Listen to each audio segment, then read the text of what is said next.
नमस्कार। Astro insights with Richa में आप सभी का स्वागत है। मैं हूं डॉक्टर ऋचा शुक्ला। कंजंक्शन की श्रृंखला चल रही है और जो भी कंजंक्शन आप लोग ज्यादा जानना चाहते हैं, मैं किसी क्रमबद्ध तरीके से नहीं चल रही हूं, कोई भी एक नियम से नहीं चल रही हूं। जिन कंजंक्शंस पर आप ज्यादा इंटरेस्ट दिखा रहे हैं, मैं बारी बारी से उनको बनाती जा रही हूं। अभी फिलहाल मैं देख रही थी कि आप लोग बृहस्पति और शुक्र के कंजंक्शन के विषय में काफी जानना चाहते थे। किसी भी कंजंक्शन को समझने के लिए सबसे पहले ग्रहों के कारकत्व और ग्रहों को समझना आवश्यक होता है, ये मैं हमेशा ही कहती हूं। दूसरा ये भी बात है कि मैंने आपको कभी कभी कलर्स के एग्जाम्पल देकर भी समझाया है। तो अगर बृहस्पति का रंग पीला है, गाढ़ा पीला, हल्दी का रंग है, और शुक्र का जो रंग है वो श्वेत है, सफेद है, पेस्टल शेड्स हैं, तो अगर इनको आप पीले के साथ सफेद मिलाएंगे तो एक लेमन कलर, एक नया रंग आ जाता है। और वो जो रंग है वो भी मतलब आप कह सकते हैं पॉजिटिविटी का रंग है, सकारात्मकता का रंग है। लेमन कलर भी हमारे संत समाज में भी बहुत लोग पहनते हैं। पीला रंग जो है वो गुरु का है, तो उसके साथ थोड़ा सा श्वेत मिल जाए तो वो भी एक बहुत निखर के सामने आने वाला रंग बन जाता है। ये तो कलर्स की बात है। आपके दिमाग में चीजों को बैठाने के लिए इस तरह के उदाहरण मैं देती हूं। लेकिन जहां तक कारकत्व के बात होगी तो सबसे पहले समझना होगा कि बृहस्पति या गुरु जो हैं वो जीव कारक ग्रह है। मतलब अगर आपके जीवन में अगर आप जीवित हैं एक तरह से, तो आपका गुरु ही उसको संचालित कर रहा है। अगर आप टेक्निकली समझें तो आठवें घर का जो उपचय है, आठवें घर की जो वृद्धि है, वो 9th हाउस होता है। और 9th हाउस के ओनर कौन है? बृहस्पति। आपके आयुष्य के भी मामले में बृहस्पति का बहुत बड़ा योगदान होता है, क्योंकि बृहस्पति जीव कारक ग्रह है। और वहीं पर जो शुक्र है वो क्या है? मृत संजीवनी देने वाले, मृत व्यक्ति को, मृत को भी जीवन दान देने वाले कौन है? शुक्र हैं। तो कहीं ना कहीं पहली बात समझनी होगी कि अगर ये दोनों साथ में है, अच्छी स्थिति में है, केंद्र में है, अपनी उच्च राशियों में है, स्वराशिस्थ है, तो आपकी आयुष्य के लिए ये कॉम्बिनेशन बहुत अच्छा हो जाता है। पहली बात। दूसरी बात, गुरु जहां पर देव गुरु हैं, देवों के गुरु हैं, वहीं पर शुक्र जो हैं वो डीमंस, दैत्य गुरु हैं। दोनों ही गुरु हैं, दोनों ही परम ज्ञानी हैं, लेकिन दोनों की ज्ञान की शाखाएं जो हैं वो बिल्कुल अलग अलग ऑपोजिट डायरेक्शंस में बटी हुई हैं। तो बृहस्पति और शुक्र का जो कॉम्बिनेशन है वो आपको हमेशा माइंड को दो तरफ रखता है। एक तरफ तो आप बहुत जिसको क्या कहते हैं, साधु तरीके के व्यक्ति होंगे, वहीं पर आपके अंदर दैत्य पक्ष का जो एक कुटिलता होती है वो भी अवश्य होगी। मत भूलिएगा इस बात को। लोग इस कॉम्बिनेशन को देखकर ही मतलब एकदम अच्छा अच्छा बता देते हैं। जी नहीं, ऐसे व्यक्तियों क्या एक तरह से डबल पर्सनालिटी होती है। उनके अंदर दोनों तत्व, साधु और दैत्य का एक मिश्रण होता है। जहां बैठेंगे, जिस घर में बैठेंगे, वो आपको पता, आप अपने दिमाग से देखेंगे। माना एग्जाम्पल के लिए इस पॉइंट का एग्जाम्पल है कि अगर आपका ये कंजंक्शन सातवें घर में, सातवें घर में बृहस्पति और शुक्र एक साथ है, तो आपका जो स्पाउस होगा, आपका जो पति या पत्नी होगा, उसके अंदर ये दोनों गुण विद्यमान होंगे एक साथ। कुटिलता, कुटिलता या आप एग्रेशन भी कह सकते हैं। दैत्यों में क्या होगा, दैत्य गुरु है वो शुक्र। तो आपके स्पाउस में साधुता और कुटिलता एक साथ होगी। ये भी हो सकता है कि ऊपर से देखने में वो व्यक्ति साधु जैसा हो और अंदर से काफी कुटिल हो। इसी तरह अगर लग्न में होगा तो भी आप इसी तरह के व्यक्ति होंगे। वैसे तो अगर 7वें घर में ये कंजंक्शन है तो स्पाउस भी ऐसा होगा और कहीं ना कहीं थोड़े बहुत आप भी ऐसे होंगे, क्योंकि आपकी लग्न को भी ये दोनों ग्रह देखते हैं। तो ऐसे लोग एकदम आप पहली दृष्टि में ये ना कह दें कि बहुत साधु प्रकृति के व्यक्ति हैं, बहुत अच्छे व्यक्ति हैं, जी नहीं।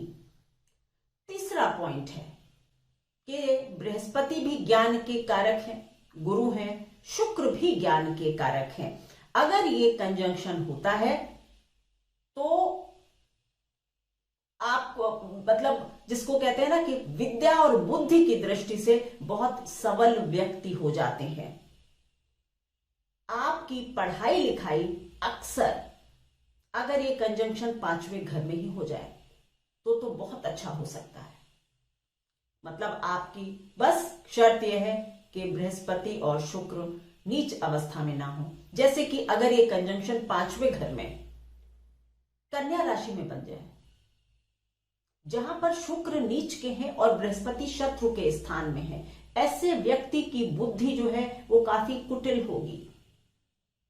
पढ़ाई लिखाई में भी तेज हो सकता है, लेकिन गलत तरीके से शिक्षा को प्राप्त करना या शिक्षा का मिसयूज करना हो सकता है। उनकी संतान में भी ये गुण हो सकते हैं। समझ रहे हैं ना। यही कंजंक्शन अगर 5वें घर में ही मीन राशि में बनेगा, जहां बृहस्पति अपनी राशि में और शुक्र उच्च के हैं, तो आप समझिए कि शिक्षा में उपलब्धियों की भरमार होगी। आपकी गिनती समाज में एक ज्ञानी व्यक्ति के विषय में होगी। ज्ञानी, धैर्यवान, समझदार, बहुत अच्छे काउंसलर, सलाहकार, एडवाइजर।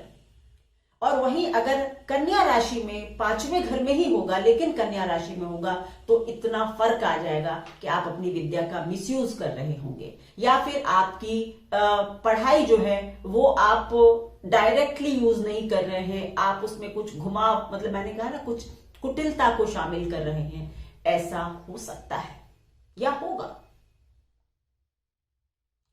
चौथा सिद्धांत यह है कि ये दोनों ही ग्रह जो हैं धन संपदा, बृहस्पति धन के कारक हैं और शुक्र जो है सब सुख सुविधाओं के, भौतिक सुख सुविधाओं के मालिक हैं।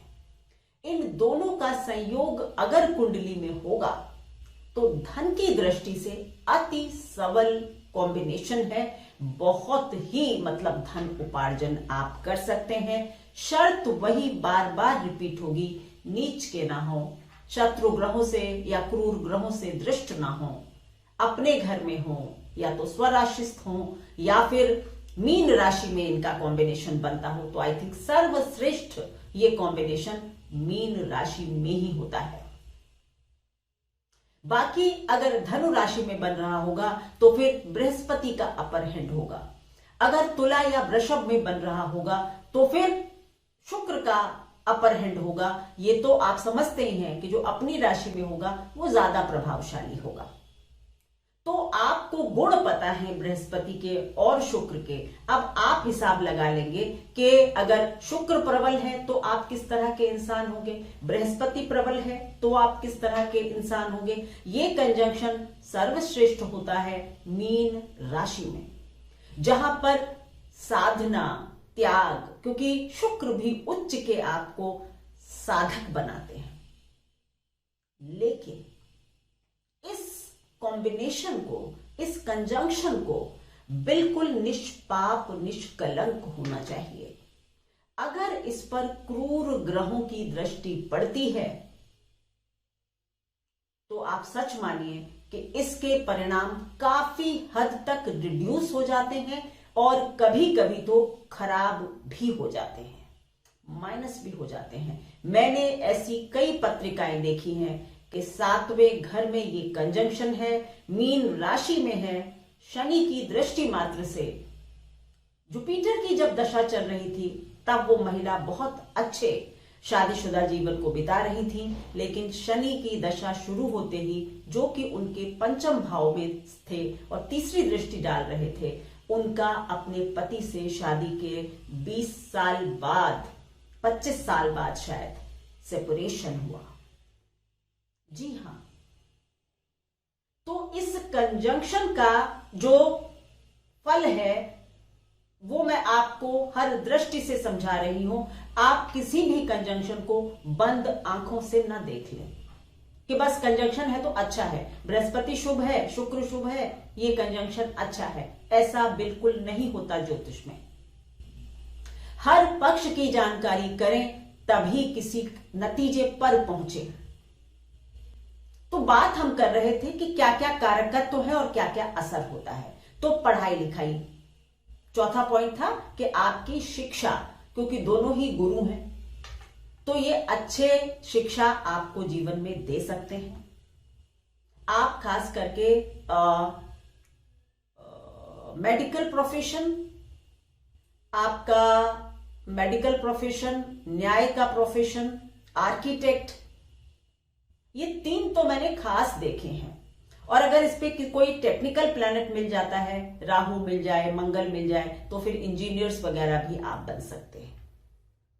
पर इन दोनों का कॉम्बिनेशन, आर्किटेक्चर, चिकित्सा और एक मैंने कुछ और, हाँ जी, कला के क्षेत्र में बहुत बड़े नाम आप कर सकते हैं इस कंजंक्शन के होते हुए। और अगर इसी तरह की शिक्षा आप लेते हैं फाइन आर्ट्स में या आप थिएटर में जाते हैं तो आप बहुत अच्छा नाम कर सकते हैं। अब जो है 5वां जो इनका कारकत्व तो दोनों का होगा वो विवाह का है, क्योंकि स्त्री की कुंडली में बृहस्पति और पुरुष की कुंडली में शुक्र शादी के या विवाह के कारक ग्रह बन जाते हैं।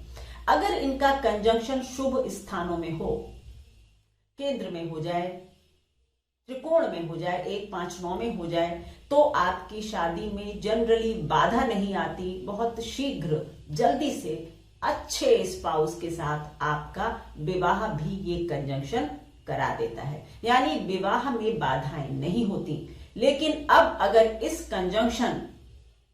ये कंजंक्शन पाप कर्त्री में आ जाए, इस पर शनि की दृष्टि आ जाए, इस पर मंगल की दृष्टि आ जाए, यही कंजंक्शन राहु केतु एक्सिस में आ जाए, ये प्रभाव नहीं होंगे। जो भी प्रभाव मैं बता रही हूं सब में कमी हो जाएगी। तो ये विवाह के लिए भी एक अच्छा कंजंक्शन है। दूसरा जो बहुत इंपॉर्टेंट बात है, क्योंकि धन का मामला मैं बता ही चुकी हूं, काफी अच्छा हो जाता है। आप अगर उद्यमी हैं तो आप बहुत पैसा कमा सकते हैं। स्थिति ग्रहों की अच्छी होनी चाहिए, ये बार बार रिपीट नहीं करूंगी, ये आप एक सिद्धांत दिमाग में रख ही लीजिए। चलिए अब थोड़ा सा देख लेते हैं कि आप, हाँ एक और बात, क्योंकि इन दोनों का जो थॉट प्रोसेस है बृहस्पति और शुक्र का, वो अलग है, एकदम अलग है। तो जिस स्थान में भी ये कंजंक्शन होगा, उस स्थान से रिलेटेड व्यक्ति का आपकी जिंदगी में थॉट प्रोसेस एकदम डिफरेंट होगा, या वो थोड़ा सा जिसको कहते हैं उसके तर्क कभी किसी तरफ जाएंगे, कभी किसी तरफ जाएंगे, क्योंकि वो दोनों गुरुओं से उसका जो दिमाग है वो प्रदर्शित है, मतलब बांधा जा रहा है। तो ये भी देखने को मिलता है कि ऐसे लोग काफी डबल थॉट्स रखते हैं। ठीक है, अब बात होगी आपकी सरलता के लिए, बहुत डिटेल में नहीं जाऊंगी, लेकिन सिर्फ बता दूंगी कि किस किस हाउस में हो तो क्या होगा। अगर ये कंजंक्शन पहले हाउस में है और ताकतवर कंजंक्शन है, जैसा कि मैंने आपको बताया, मीन में हो, धनु में हो, आपकी शुक्र की राशियों में भी हो जाए, नीच के ना हो, क्रूर ग्रहों की दृष्टि ना हो, पाप कर्त्री ना हो, ये सब ध्यान रखिएगा। अगर ये कॉम्बिनेशन लग्न में बनता है तो आप समाज में काफी प्रतिष्ठित व्यक्ति होते हैं, आपके ज्ञान की सराहना होती है, आप बहुत अच्छे एडवाइजर होते हैं, आपकी जो आउटर पर्सनालिटी है वो एक बहुत ही ज्ञानी संत प्रकृति के व्यक्ति की होती है। अंदर से हो सकता है आप थोड़े से कुटिल हों, या आपका थॉट प्रोसेस उतना सरल नहीं है जितना कि लोग समझते हैं, लेकिन आप धनी, मानी, स्वाभिमानी, प्रतिष्ठित हो सकते हैं।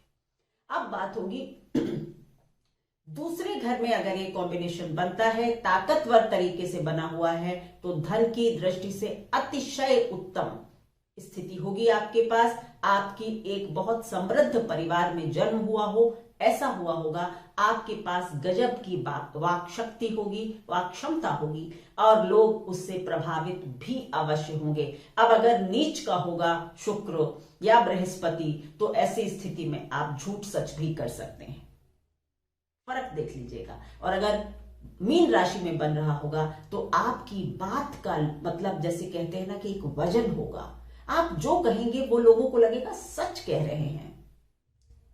तो इस तरह का असर आपको देखने को मिलेगा। धन की दृष्टि से, परिवार की दृष्टि से आपकी अपब्रिंगिंग सब बहुत अच्छी होगी। अगर ये कॉम्बिनेशन तीसरे घर में बनता है तो अक्सर आपको अपने घर में सबसे बड़ा बना देता है। आपके छोटे भाई बहन होंगे जो जीवन में बहुत अच्छा करेंगे, आपको उनका सहयोग मिलेगा। आप आसपास के समाज के लिए भी एक अच्छे प्रतिष्ठित व्यक्ति के रूप में जाने जाते हैं। आप अपनी सोसाइटी के लिए कुछ ना कुछ अवश्य करते हैं। अगर ये कॉम्बिनेशन चौथे घर में बनता है, आपकी माँ एक बहुत वर्चुअस लेडी होंगी, यानी कि बहुत पतिव्रता हो, बहुत सुगृहिणी हो, पढ़ी लिखी हो, अच्छे परिवार से आती हो, यानी माता का पक्ष बहुत अच्छा हो जाएगा। आपके घर में सुख सुविधा की कमी नहीं होगी। ये कॉम्बिनेशन अच्छी अवस्था में होना ही चाहिए, तब ये सब होगा। नेगेटिव होगा तो इसके उल्टे असर होंगे। आप आर्किटेक्चर कर सकते हैं, आप भवन निर्माण के कार्य में हो सकते हैं, यानी कुछ बनाने वाले, क्रिएट करने वाले हो सकते हैं। घर में सुख सुविधाओं की कमी नहीं होगी। पांचवें घर में मैंने बता ही दिया है कि शिक्षा की दृष्टि से बहुत अच्छा, संतान की दृष्टि से बहुत अच्छा। आप इवन काउंसलर, सरकार तक के, राजाओं के एडवाइजर भी आप बन सकते हैं। अच्छा कॉम्बिनेशन है। अब बात होगी छठे घर में। अगर ये कॉम्बिनेशन है, दोनों शुभ ग्रहों का छठे घर में जाना बहुत अच्छी स्थिति नहीं है। 12वें घर को देखेंगे, इसलिए आप थोड़े से मोक्ष के रास्ते पर जाने वाले, या सोच विचार मतलब जीवन और मृत्यु के विषय में धारणा करने वाले बहुत अच्छे वकील हो सकते हैं, आर्बिट्रेटर हो सकते हैं। मतलब छठे घर में है तो लीगल, अगर कहीं कोई पढ़ाई लिखाई है तो आप बहुत अच्छा कर सकते हैं। आपका वैवाहिक जीवन अच्छा होगा, क्योंकि 7वें घर से 12वें घर में 2 शुभ ग्रह होंगे तो अच्छा होगा। लेकिन पति पत्नी के जो बीच में जो भोग विलास को लेकर जो इच्छाएं होती हैं वो असमान होंगी। अलग अलग तरीके से आप जीवन को एंजॉय करना चाहते होंगे। अगर ये कॉम्बिनेशन 7वें घर में है तो पहली बात जो मैंने हजारों पत्रियों में देखी है कि आपका पति या आप दोनों ही मेडिकल प्रोफेशन से हो सकते हैं, चिकित्सक या फिर लॉयर या फिर आर्किटेक्ट हो सकते हैं। आप और आपका स्पाउस दोनों ही, आपका जो पति या पत्नी होगी उनकी शारीरिक संरचना भी बहुत अच्छी होगी, उनमें जीवनी शक्ति बहुत अच्छी होगी, आयु के धनी होंगे आपके पति या पत्नी, आप भी, क्योंकि ये लग्न को देखेगा भी। तो ये भी एक अच्छी स्थिति है, लेकिन क्रूर ग्रहों का प्रभाव नहीं होना चाहिए, नहीं तो 7वें घर की सुख शांति को थोड़ा बहुत कमी या धक्का अवश्य पहुंचेगा। 8वें घर में अगर ये कॉम्बिनेशन है, आयुष्य की दृष्टि से तो ठीक है, अगर ग्रह उच्च के होंगे तो। अगर उच्च के नहीं होंगे, बहुत कमजोर स्थिति में हो, तो आयुष्य के लिए भी थोड़ा सा अच्छा कॉम्बिनेशन नहीं होगा। लेकिन 8वें घर का मालिक जो है उसकी स्थिति अगर अच्छी है तो फिर ऐसा नहीं होगा। बाकी आपकी जो ससुराल पक्ष है वो बहुत मानी सम्मानित परिवार में आपका विवाह हो सकता है, आपको काफी इनहेरिटेंस मिल सकती है, अच्छा है। अब अगर 9वें घर में ये कंजंक्शन बनता है और बृहस्पति की राशियों में बन जाए तो द बेस्ट है, क्योंकि 9th हाउस वैसे भी बृहस्पति का अपना स्थान है, और अगर बृहस्पति की राशियों में ये कंजंक्शन होगा तो बहुत अच्छे फल देगा। आपके पिता का स्थान समाज में बहुत अच्छा होगा, आप विदेश में जाकर काम करेंगे, काफी पैसा कमाएंगे, आप बहुत अच्छे वक्ता होंगे, प्रोफेसर होंगे, टीचर होंगे, एडवाइजर होंगे, मंदिर के पुजारी हो सकते हैं, बड़े ट्रस्ट के मंदिर के बड़े ट्रस्टी हो सकते हैं, कुछ भी ऐसा आपको पदभार मिल सकता है। आप योग, साधना, उच्च शिक्षा सभी में अच्छे होंगे। नेगेटिव होगा तो उल्टे असर होंगे। अब 10वें घर में अगर ये कॉम्बिनेशन है, 10वें घर में बृहस्पति के लिए ये नीच स्थान है और शुक्र के लिए मित्र का स्थान है, तो यहां पर शुक्र थोड़े से प्रभावशाली होंगे, राशि कोई भी हो।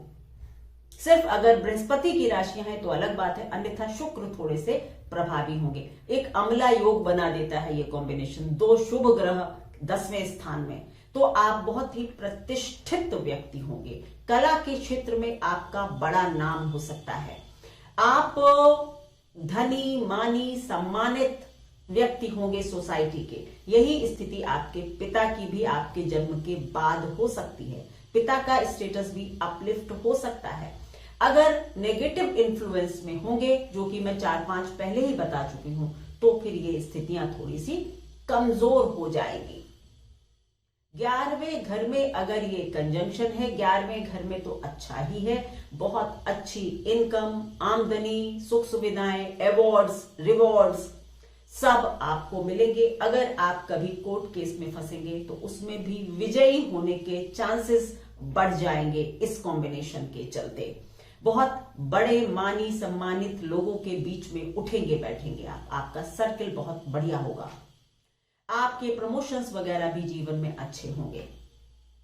अब बात होगी 12वें घर में अगर ये कॉम्बिनेशन है, माना कि बृहस्पति की राशि में ही है, धनु या मीन में है, तो आप एक योगी व्यक्ति हो सकते हैं, क्योंकि यहां बृहस्पति 12वें घर के सारे फल दे रहे होंगे और शुक्र उच्च के होंगे, तो फिर बहुत ही आप मतलब जिसको कहते हैं पुण्य आत्मा होंगे, आप की शुद्ध आत्मा है। आप छोटी छोटी चीजों से, पेटी जो जीवन में ईर्ष्या, घृणा, द्वेष, इन सबसे ऊपर होंगे, पर अगर इन पर मंगल की दृष्टि होगी या इस तरह के, या शनि की दृष्टि होगी, राहु की और केतु की एक्सेस में होंगे, तो ये काफी डाइल्यूट हो जाएगा। हो सकता है आप भोगी बन जाएं, या आपके जीवन में कठिनाइयां आ जाएं, या आपका ये जो जर्नी है अध्यात्म वगैरह की, इसमें काफी डिस्टरबेंस आ जाए।